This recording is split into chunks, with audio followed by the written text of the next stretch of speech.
Students, the sacred book of Sikhs is called Adi Granth. A book called the Bijak, composed of his verse and observations, was completed by a disciple in 1570. Sant Janeshwar began the Bhakti movement in Maharashtra. He wrote a commentary on Bhagavad Gita in Marathi. Ravidas, a cobbler by birth, was another famous disciple of Ramanand. Guru Nanak was also an important Bhakti sant. So, students, these all are the name of Bhakti sant. Those sants were famous on that time. Namdev was a Maratha sant. Other prominent Bhakti sants were Sant Tukaram, Sri Chaitanya, Mirabai, Vallabhacharya, Surdas and Tulsidas. Chaitanya was a devotee of Lord Krishna. He made Vaishnavism popular in Bengal, Assam and Orissa. Mirabai was a Rathod princess. She worshipped Krishna as her beloved. Her devotional songs are very popular even today. Her fame spread throughout the country. Vallabhacharya preached Krishna Bhakti. He spent his life in Vrindavan. Surdas and Tulsidas were the great saints. Surdas was a devotee of Krishna and Tulsidas worshipped Ram. The poems of Surdas were later compiled in Sursagar. Tulsidas is the author of Ramcharitmanas. Shankaradev was the religious reformer of medieval Assam. He believed in absolute devotion to Vishnu and his incarnation of Krishna. The Bhakti movement was concerned with reforming Hinduism. The ideas expressed by Bhakti saints brought about great change of heart among millions of people. During this time, many epics, Purans and Vedic literature were translated into regional languages. Okay students, next is Sufism. Islam, like Hinduism, had saints and ascetics who came from Persia and settled in the different parts of India. They laid emphasis on love and devotion to God. The reformer of Islam were known as Sufi saints. The term Sufi apparently comes from the Arabic word Suf.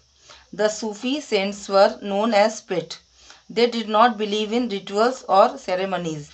They were religiously tolerant and hence attracted a lot of Hindus into their silsilas. Sufis laid great stress on the principles of Tawbah. They derived their teachings from the Quran and Hadith. The Sufi saints in India arrived along with Turkish conquerors before the establishment of the Sultanate of Delhi. Sufism laid stress on the unity of being. They did not engage in conversion. Instead, they preached the message of love and brotherhood. The Sufi saints insisted that one can reach God through personal devotion, meditation and love.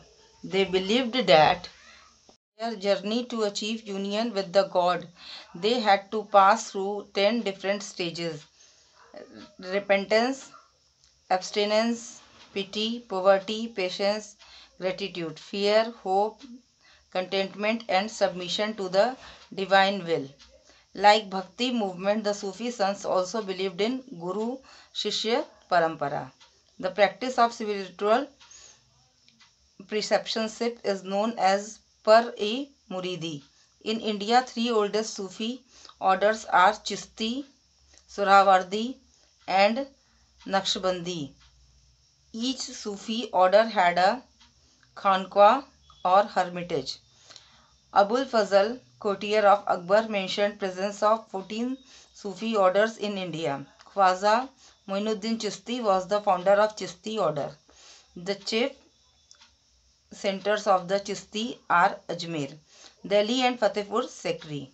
Baba Farid, Bakhtiyar Kaki, Nizamuddin Aulia and Sheikh Salim Chishti were the great Sufis of that period.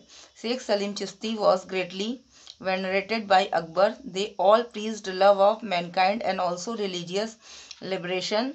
Surawardi order, popular in Sindh and Multan, was established in India by Sheikh Bahuddin Zakaria.